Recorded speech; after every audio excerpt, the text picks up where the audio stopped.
Welcome to everyone who has joined us for our conversation today. I think that this is going to be very meaningful for what's been going on in our country and our community with dealing with the pandemic we are dealing with. Today we have with us Renee and Dan Mathew.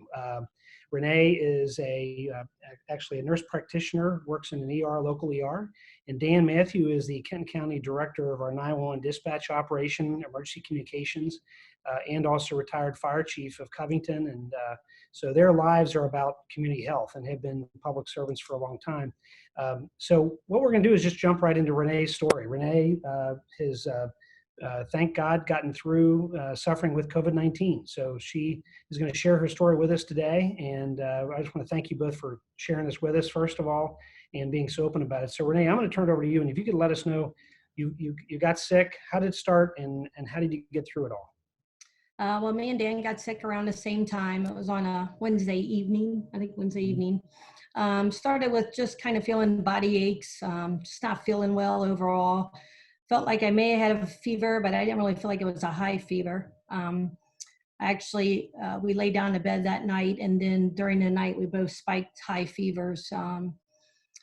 We both kind of didn't feel well, body aches, a little bit of a sore throat, but by time Thursday afternoon came, I started feeling short of breath. That kind of progressively worsened over the course of like 48 hours, and I went to the emergency room on Saturday and was admitted.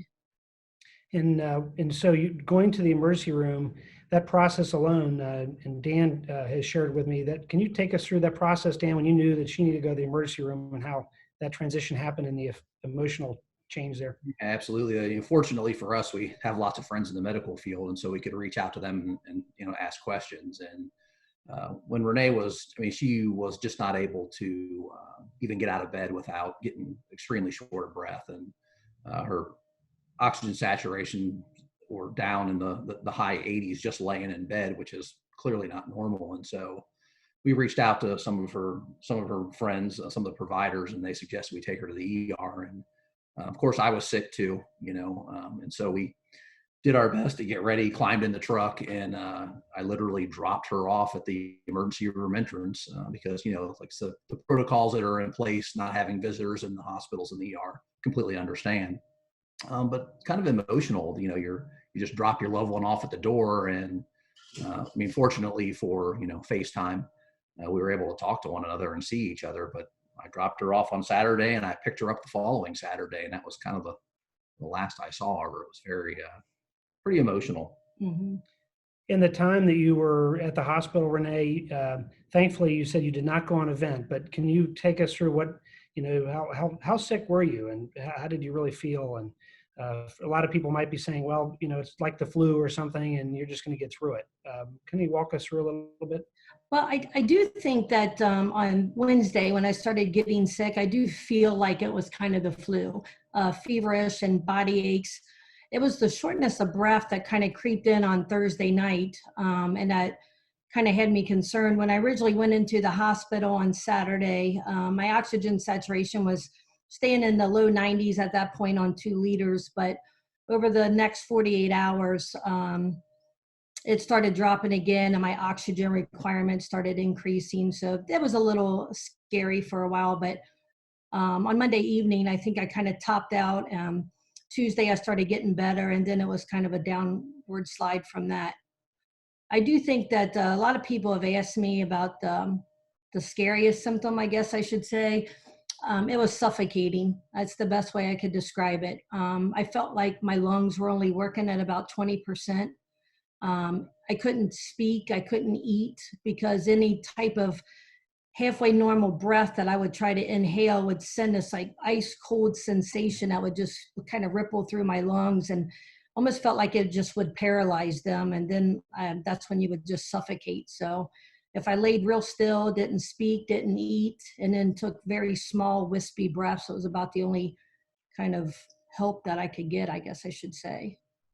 So that was the scariest part. You felt like you were suffocating, and that's so we've not heard that kind of story from people. So I appreciate you sharing that. Is it a case where when did you actually officially know it was COVID-19 that you were suffering with? I kind of had a suspicion when I went in there on Saturday, but once my blood work started coming back and my chest x-ray was all kind of pointing to COVID, They did test me on Saturday afternoon. I got my test results Sunday afternoon, and I had tested positive. And I guess that, so within your family, you guys with the friends, et cetera, you were locked down once you got home.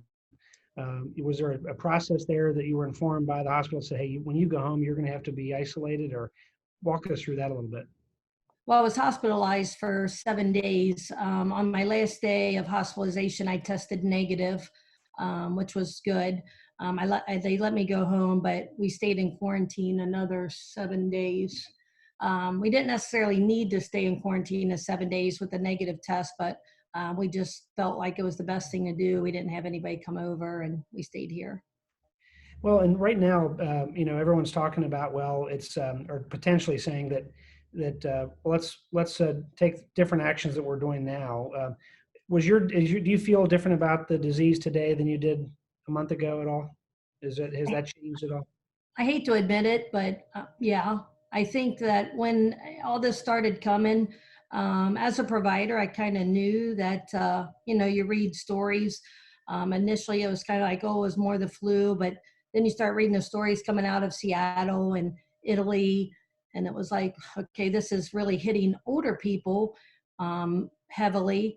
And I kind of really didn't think necessarily that I would have such a bad time, because I'm 47 and pretty healthy, but quite surprised how quickly it took me down in about 48 hours. Unreal. And a lot of people might be asking too, well, do you know how you contracted it? Is that something you can know, or you have a feeling, or do you know how you actually contracted it at all? No, it's hard to say which one of us got sick first, because we both got sick around the same time. My suspicion is it could be from work, it could be from the grocery store, it could have been from any number of places that we had, visited, or been in contact with other people. I think we haven't been bad about our social distancing prior to being sick or anything like that. We followed the rules pretty closely, but I just, I was very suspicious that there's people out there that had it, that don't know they have it, have milder symptoms, and they're not being tested and spreading it. I was never tested.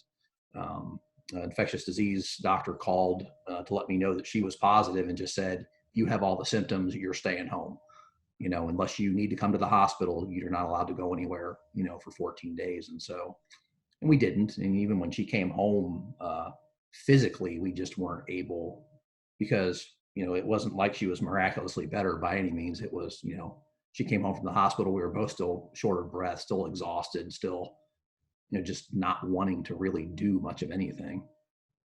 And you're pretty much feel like you're back up to your normal self. You feel like today, after a couple of weeks of dealing with this, I guess it's been almost 3 weeks of time frame. I just now started feeling kind of back to normal, probably around Friday over the weekend, kind of feeling like I got my activity back, got my strength back. I no longer feel weak. My appetite's back, all that. So it took about 3 weeks.